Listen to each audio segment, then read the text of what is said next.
नमस्कार मित्रांनो, तुम्हा सर्वांचे माझ्या YouTube चॅनलवर मनापासून स्वागत आहे। मित्रांनो, इंडिया पोस्ट पेमेंट बँकेमध्ये एक्झिक्युटिव्ह पदासाठी संपूर्ण भारतात नोकरीची संधी आली आहे। या पदासाठी फॉर्म कसा भरायचा याची स्टेप बाय स्टेप माहिती आज आपण पाहणार आहोत। आपण आपल्या मागील व्हिडिओमध्ये या भरतीशी संबंधित संपूर्ण माहिती दिली होती, जसे की भरतीची अट, आवश्यक कागदपत्रे, तारखा इत्यादी। जर तुम्ही तो व्हिडिओ पाहिला नसेल तर सर्वात आधी तो व्हिडिओ जाऊन पाहून घ्या। चला आता पाहूया की या भरतीचा फॉर्म घरबसल्या कसा भरायचा। सर्वात आधी तुम्हाला शासनाच्या अधिकृत वेबसाईटवर जावे लागेल। याची लिंक मी या व्हिडिओच्या खाली डिस्क्रिप्शन बॉक्समध्ये दिली आहे। अधिकृत वेबसाईटवर गेल्यानंतर तुम्हाला सर्वात आधी एक विंडो दिसेल, जिथे तुम्हाला click here for new registration लिहिलेले पिवळ्या रंगाचे बटन दिसेल, त्यावर क्लिक करून पुढे जायचे आहे। क्लिक हिअर फॉर न्यू रजिस्ट्रेशनवर क्लिक केल्यानंतर एक नवीन विंडो उघडेल, ज्यामध्ये तुम्हाला तुमची बेसिक माहिती विचारली जाईल, जसे की फर्स्ट नेम, मिडल नेम आणि लास्ट नेम। यानंतर तुम्हाला तुमचा चालू मोबाईल नंबर 2 वेळा टाईप करायचा आहे। मग आपला ईमेल आयडी टाईप करा आणि खाली दिलेला अक्षरे आणि अंकांचा सिक्युरिटी कोड जसा आहे तसाच बॉक्समध्ये टाईप करा आणि सेव्ह आणि नेक्स्ट बटनावर क्लिक करा। तुमची माहिती सेव्ह होईल आणि तुमच्या मोबाईल तसेच ईमेलवर प्रोव्हिजनल रजिस्ट्रेशन नंबर आणि पासवर्ड पाठवला जाईल। या दोन्हींच्या मदतीने तुम्ही लॉग इन करू शकता। आता तुम्हाला तुमचा पासपोर्ट साईज फोटो अपलोड करायचा आहे। हा फोटो 50 किलोबाईटच्या आत असावा। त्यानंतर बाजूला एक वैयक्तिक स्वाक्षरी सही सुद्धा अपलोड करायची आहे। जर तुमच्याकडे स्कॅनर नसेल तर खाली एक QR कोड दिला असेल, तो मोबाईलने स्कॅन करूनही तुम्ही फोटो अपलोड करू शकता।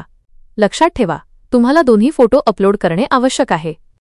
आता खाली दिलेल्या छोट्या बॉक्सवर टिक लावून आय कन्फर्म करा आणि मग आपली सही, सिग्नेचर अपलोड करा। सहीचा साईज 10 ते 20 किलोबाईटच्या दरम्यान असावा। एका गोष्टीची नोंद घ्या, जेव्हाही तुम्ही कोणतेही डॉक्युमेंट अपलोड करत असाल त्या फाईलच्या नावात कोणताही स्पेस नसावा। सही अपलोड केल्यानंतर पुन्हा बॉक्सवर टिक लावून आय कन्फर्म करा आणि उजव्या बाजूला दिलेल्या नेक्स्ट बटनावर क्लिक करा। आता पुढचा भाग, तुम्हाला तुमची इतर वैयक्तिक माहिती भरायची आहे। सर्वात आधी, जर तुम्ही कुठे काम करत असाल तर ते राज्य आणि ठिकाण, स्टेट आणि प्लेस निवडा। जर काम करत नसाल तर जिथे तुम्ही राहता ते राज्य आणि ठिकाण निवडा। आता पुढे सर्व माहिती आपल्या स्थितीनुसार भरा। जिथे नो असेल तिथे नो आणि जिथे येस असेल तिथे येस निवडा आणि पुढे जा। आता इथे एक खूप महत्त्वाचा भाग आहे, state you want to opt for.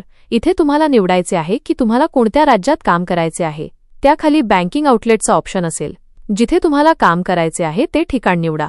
हे दोन्ही ऑप्शन खूप महत्त्वाचे आहेत, त्यामुळे इथे कोणतीही चूक करू नका। आता तुम्हाला तुमची कॅटेगरी निवडायची आहे। जर तुम्ही खुल्या प्रवर्गाचे असाल तर OBC प्रवर्गाचे असाल तर OBC, SC किंवा ST प्रवर्गाचे असाल तर तोच ऑप्शन निवडा। जर तुम्ही दिव्यांग PWD असाल तर त्याची माहिती द्या। नसाल तर नो निवडा। आता पुढे रिलिजन धर्म निवडा। मग are you an ex serviceman मध्ये जर तुम्ही यापूर्वी कुठे सेवा केली असेल तर येस, अन्यथा नो। त्यानंतर आधार नंबर, पॅन नंबर आणि इतर तपशील भरा। आता परीक्षा केंद्राची माहिती, तुम्हाला 3 परीक्षा केंद्रे निवडावी लागतील। जर परीक्षा आयोजित केली गेली तर तुम्हाला याच ठिकाणी परीक्षा द्यावी लागेल। आता तुमची जन्मतारीख, पत्ता, ॲड्रेस आणि बँक तपशील, बँक डिटेल्स काळजीपूर्वक भरा।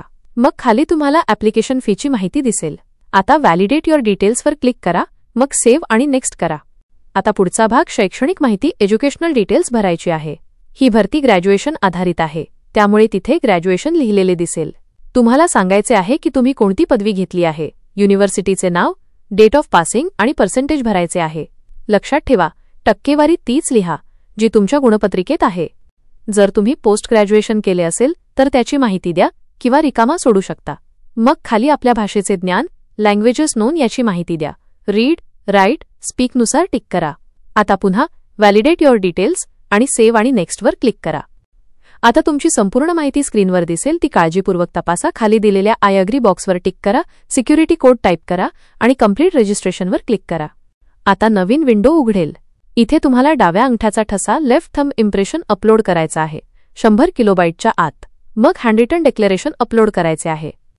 यामध्ये हे वाक्य इंग्रजीमध्ये आपल्या हाताने लिहायचे आहे। I hereby declare that all the information given above is true and correct to the best of my knowledge. मग ते अपलोड करा। आता तुमच्या डिग्री सर्टिफिकेटची PDF कॉपी अपलोड करा। खाली दिलेला सिक्युरिटी कोड जसा आहे तसा टाईप करा आणि सेव्ह आणि नेक्स्टवर क्लिक करा। आता तुम्हाला 750 रुपयाची ॲप्लिकेशन फी दिसेल। सिक्युरिटी कोड टाईप करा आणि सबमिटवर क्लिक करा. यानंतर तुम्हाला पेमेंट पर्याय दिसतील. Credit card, debit card, internet banking किंवा UPI, गुगल पे, फोन पेने पेमेंट करू शकता. जर तुम्ही UPI निवडले तर एक QR कोड दिसेल, तो स्कॅन करून पेमेंट करू शकता. अशा प्रकारे तुम्ही इंडिया पोस्ट पेमेंट बँकेचा फॉर्म घरबसल्या सहज भरू शकता. या व्हिडिओच्या खाली डिस्क्रिप्शनमध्ये मी सरकारी वेबसाईटची लिंक आणि माझ्या व्हॉट्सअप ग्रुपची लिंक दिली आहे. लिंकवर क्लिक करून ग्रुप जॉईन करा. मी तुम्हाला जी माहिती सांगितली आहे ती जर तुम्हाला आवडली असेल तर माझ्या चॅनलला सबस्क्राईब करायला आणि लाईक करायला विसरू नका. जर तुम्हाला ही माहिती उपयुक्त वाटली असेल तर ही माहिती तुमच्या मित्रांना आणि मैत्रिणींना नक्की शेअर करा, जेणेकरून त्यांनाही या माहितीचा फायदा मिळू शकेल. आजसाठी एवढेच. पुन्हा भेटूया नवीन माहितीसोबत. तोपर्यंत निरोगी रहा, आनंदी रहा. धन्यवाद.